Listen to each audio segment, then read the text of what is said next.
3 days in Lisbon. That was the original plan. But instead, Tice woke up missing a tooth. Because I look Oh, you can't say that. With less than 24 hours before our flight to Madeira, we had one question. Were we about to spend our life savings on a new tooth? Or was this the moment we finally understood why so many people travel overseas for dental work? There's a reason why people go to Turkey to get their hair transplanted. And if we could get that sorted, we had one more mission. To find out whether the restaurant everyone in Lisbon kept telling us about was actually worth the hype. We got recommended this park and the restaurant that we're at so many times. Let's see if we can save this trip.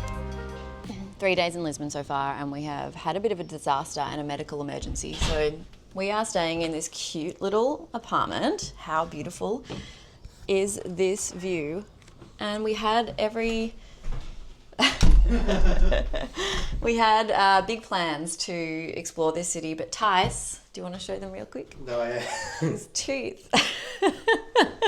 His tooth has all fallen out. So we're going to try and get that fixed today. Yeah, we already tried to get it fixed yesterday. They glued it back in and then it fell out again. Lasted in like 1 hour. So he had to email his dentist back home. They had to send x-rays and videos or photos of everything. And then we hand that to the new dentist and see if they can do it. Yeah. But nonetheless, we're going to have a fun day in Lisbon. You got to have fun. You got to have fun. So many things to still be happy about.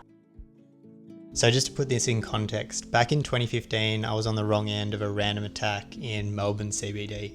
And this was during the era of king hits in Melbourne. So it was fully unprovoked and really out of nowhere. This left me with broken cheekbones, a broken nose, and broken teeth, including the one that you're seeing me missing in this video. And physically I healed, but mentally it took me way longer than I expected because I always felt safe going out in my city, going to see bands, going to see mates. But after this, it felt different. Like I had to psych myself up to go to events. I waited a while to see a therapist, but honestly, that's the one thing that I would change because it's one thing to talk to your friends and family, and I think that is extremely important, and they did help so much. But it's another thing to talk to someone who doesn't know you, someone whose only job it is to work through it with you. Like for example, when I worked with my therapist, we did a few different techniques, but one of them was just about reframing how I thought about situations. And it's the reason why today I can travel the world and go out at night and not really feel worried more than you should be. And that brings me to the reason why I'm telling you all this, because I'm so proud that we are partnering with BetterHelp. They're the paid sponsor of this video. With BetterHelp, you take a short quiz, you get matched with a credentialed therapist, and you can talk by phone, video, or message, whatever feels right to you. And if your therapist isn't the right fit to begin with, you can actually switch at no extra cost. Click the link in the description or go to betterhelp.com/fitnomads to get 10% off your first month of therapy. Whee! So steep. First stop though, of course, we are heading straight to the gym. We've found this gym and we've been training there the last couple of days. That's about a 5-minute walk. €11 per entry, which is pretty good, and it's got everything you need.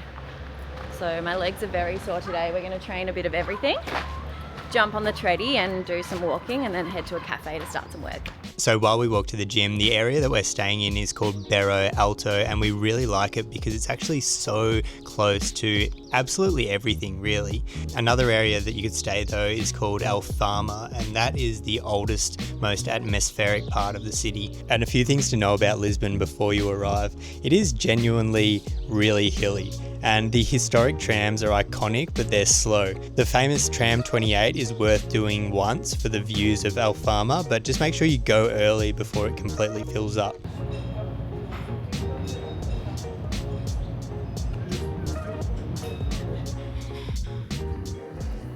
Gym done, and of course now it is time for our favourite part of the day. We have stumbled across this coffee chain quite a lot because they're all over Lisbon, and honestly it's fantastic. We only found this one yesterday and it looks like a big co-working space. There's heaps of people here with their laptops. It's really cool and trendy, so no doubt you've got to check this out when you're here. Oh yeah, great. So Tice has received an email back saying that they have the piece, which means that now if we can fit him in, if they can find a time to fit him in today, then all goes to plan and we get to go to Madeira tomorrow. There's like 30% of me that's like hoping that we get to stay, just because Madeira has the scariest plane landing in apparently, or like the most dangerous, because of the wind. The microclimates there and the wind makes it really dangerous. So all the pilots have to be like specially trained to land in Madeira, and also the runway is shorter. Secondly, it's freezing. It's like 16 degrees there, so that's going to be interesting. And then, that's all I'm worried about. But those things are easily fixed. We can wear more clothes and we can just pray that we'll land safely. But watch this space. How are you feeling, Tice? I'm pretty happy that I'm going to fix my tooth. Because I look Oh, you can't say that. I look so special. You just look different. I just look different.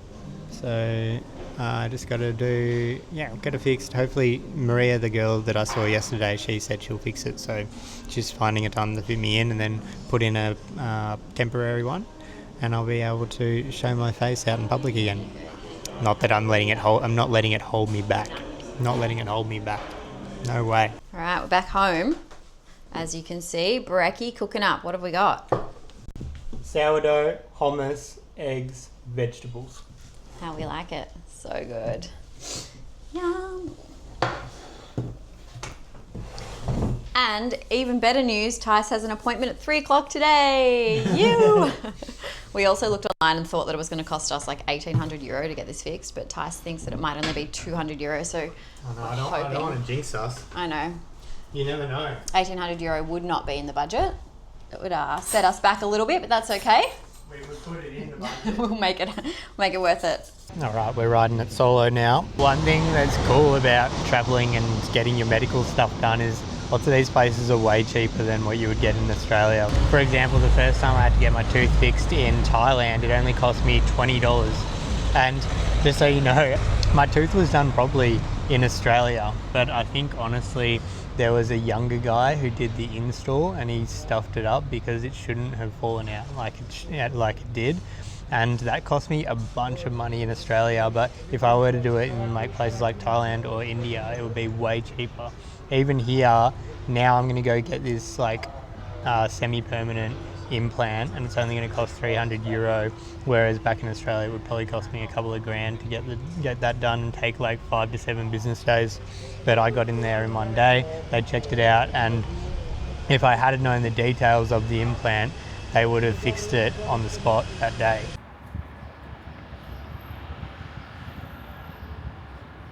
A few moments later.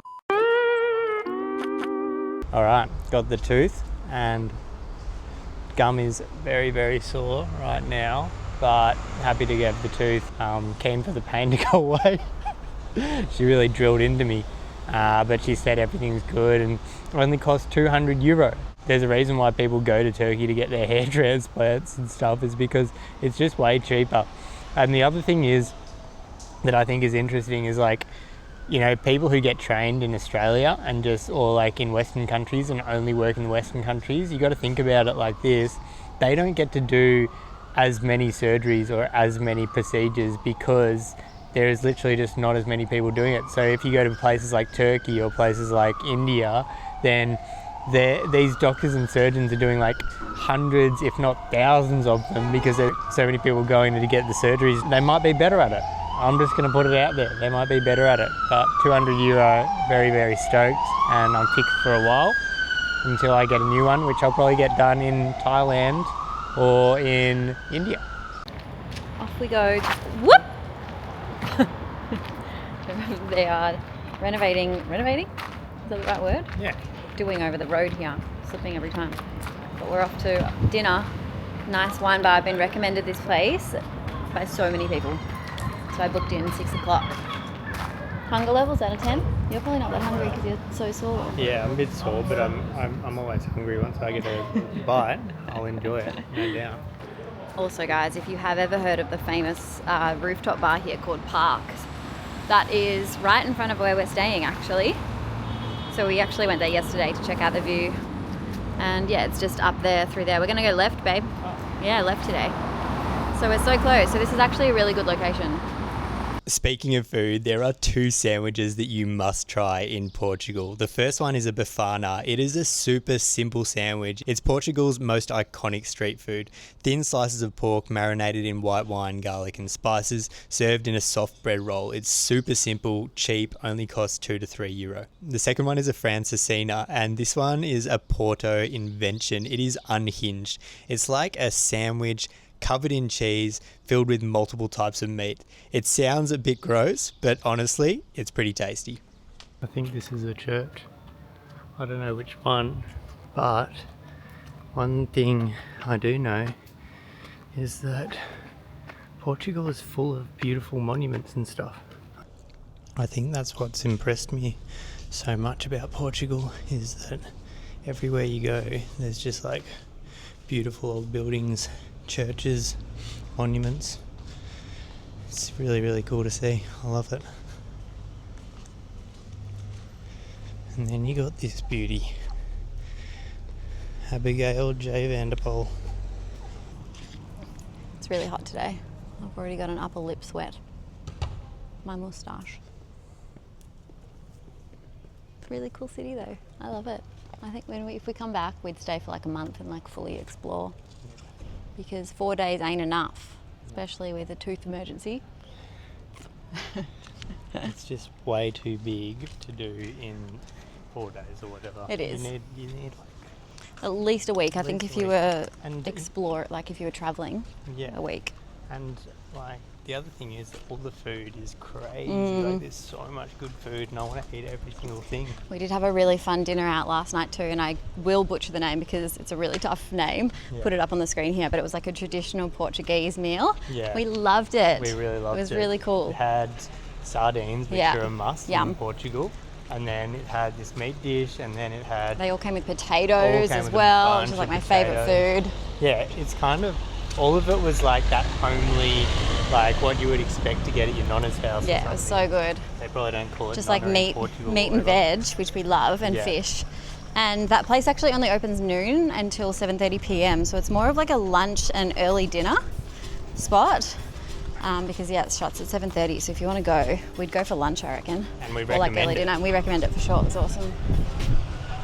One place that we kept hearing about the whole time we were here, and honestly we only got a quick look in, so we didn't get time to go. It was the Time Out Market, and it's been there since 1882. Every stall in this place is curated by Time Out Lisbon's editorial team, so Michelin star chefs alongside traditional Portuguese food. Go on a weekday, get there before lunch, grab a table before you order anything, because the communal seating fills up fast.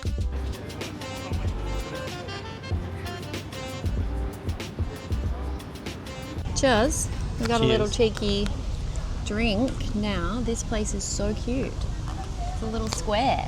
It's a little square. There's a few of them scattered around. Yeah. And what did you get? You got a... I got a typical Portuguese cocktail drink thing. It tastes like a starburst, like it's like amaretto flower. Amaretto flavor. and lemon. And lemon. Yeah, tastes really good. Yeah, it's good. I like it. But this square's so cute. It's like a little park with heaps of chairs, and then there's a takeaway cocktail place, and then there's all of these cafes and restaurants around it. Yeah. What a sweet little square. Praca das Flores. I don't know if I'm saying that right. Park of flowers. There you go. But there's not a flower in sight. Maybe it's just not the season for flowers.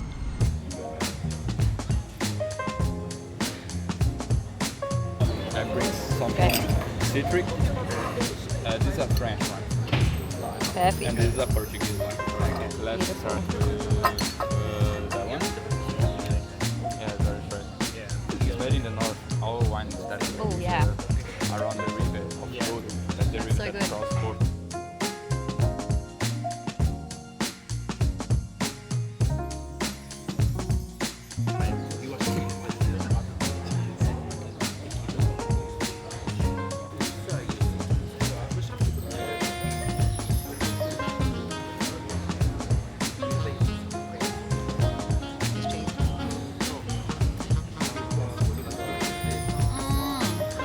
Before Tice, we were asking for some wine and doing some taste testers, and the guy was like, "Oh, what sort of wine do you want?" And Tice was like, "Can I just have like the best of your Sardinian wine?" And the guy was like, "That's it's a strange request. We don't have Sardinia wine. And Tice forgot that we were in Portugal, not Sardinia. I was like, that's a very demanding request. Like, I'll just have your fine Sardinian wine. Very funny. He got a bit flustered. Lost touch with where we were. But this place is awesome. Wine is fantastic. Portuguese wine we got, and then an Italian wine. And then we started with some burrata and dip and focaccia. And then this is the chicken, Japanese chicken. And it's got come with like one little bit of, is it fried? Oh, look at that. Whoa. This is going to be fantastic. I feel like it's got like a layer of like turmeric or something in there. Maybe. Oh my god, it's already so good. Yeah. Wow. Is it easier if you come to this one? This restaurant is an absolute must. You're gonna love it. Ready? I'll feed you. Feed me.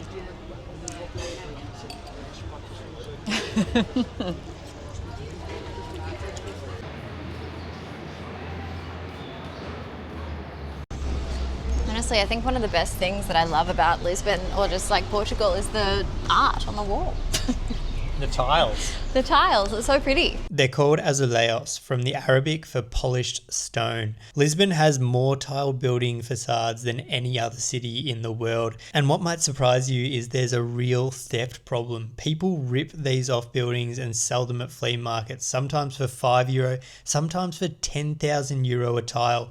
It's got so bad, Portugal's police has even set up a dedicated unit to track the stolen ones. Honestly, Freaking awesome. I'm going to say this is the best tip in Lisbon. Yeah. And only because of a couple of reasons. Number one, we got recommended this park and Magnolia, the restaurant So that we're many at, times. so many times. And when people recommend things often to us, then we know it's going to that be it's a good. banger. Wine was great, service was great, he was Yeah. lovely. It also is a brekkie spot, so if you want to come for brekkie, Yeah. Magnolia, great food. Yeah, it was 10 out of really 10. cool. I know that I said that a lot. Yeah, apparently someone was ripping it on Abby because she said 10 out of 10 a lot. Too many times. But can I just say, like, if you want like the Portuguese experience, and I'm not one to speak because I'm not Portuguese, but it feels like it is in this park, right? Yeah, it's nice. And if you can't tell already, after a couple of drinks, my tooth doesn't hurt. Yeah, that's The energy's good. back. Good old liquid painkiller. They say that one beer is the same as 2 Panadol. Wow, that's cool. It's not a fact. I didn't know but that. Where'd you hear that? Online. I have to fact check that. But I think it's calls for a Portuguese tart dessert. I'm Yeah. going to go find one. Let's go.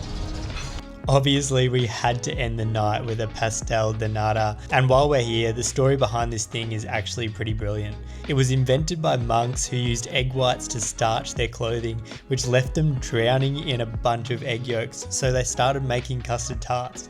And when the monasteries lost funding after the 1820 revolution, they sold those tarts to survive. The original recipe ended up at this place, which I cannot pronounce the name, which has been open since 1837 and it's still selling over 20,000 tarts a day. The recipes here are kept locked in a room and the bakers actually sign a secrecy oath.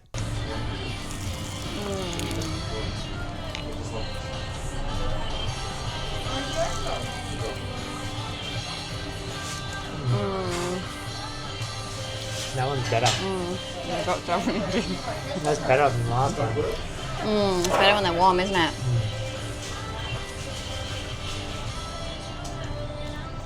Yeah. Alrighty, we are wrapping it up now. Portuguese tart done, Yum. day done, tooth is good. fixed.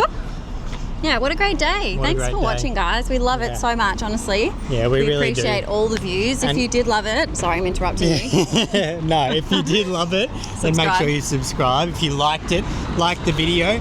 And if you think that we should improve anything, why don't you leave it down in the comments? Yeah, only people if it's seem nice. people seem very open to leaving comments down. Nah, we love some constructive criticism. Yeah, we love some constructive don't be criticism. mean. Don't be mean. Woo! This is really slippery, but honestly, guys, like where we're staying as well, we will probably put it into this video somewhere, but we've loved the location. It's Yeah. been so central. It's super close, like walking distance everywhere. Yeah. So we'll definitely share the deets for that. And if you want to see more day-to-day, follow us on Instagram because we're like way more active Yeah. day to day there too. And we answer all your questions on Yeah. a Monday. All right. See ya. Bye.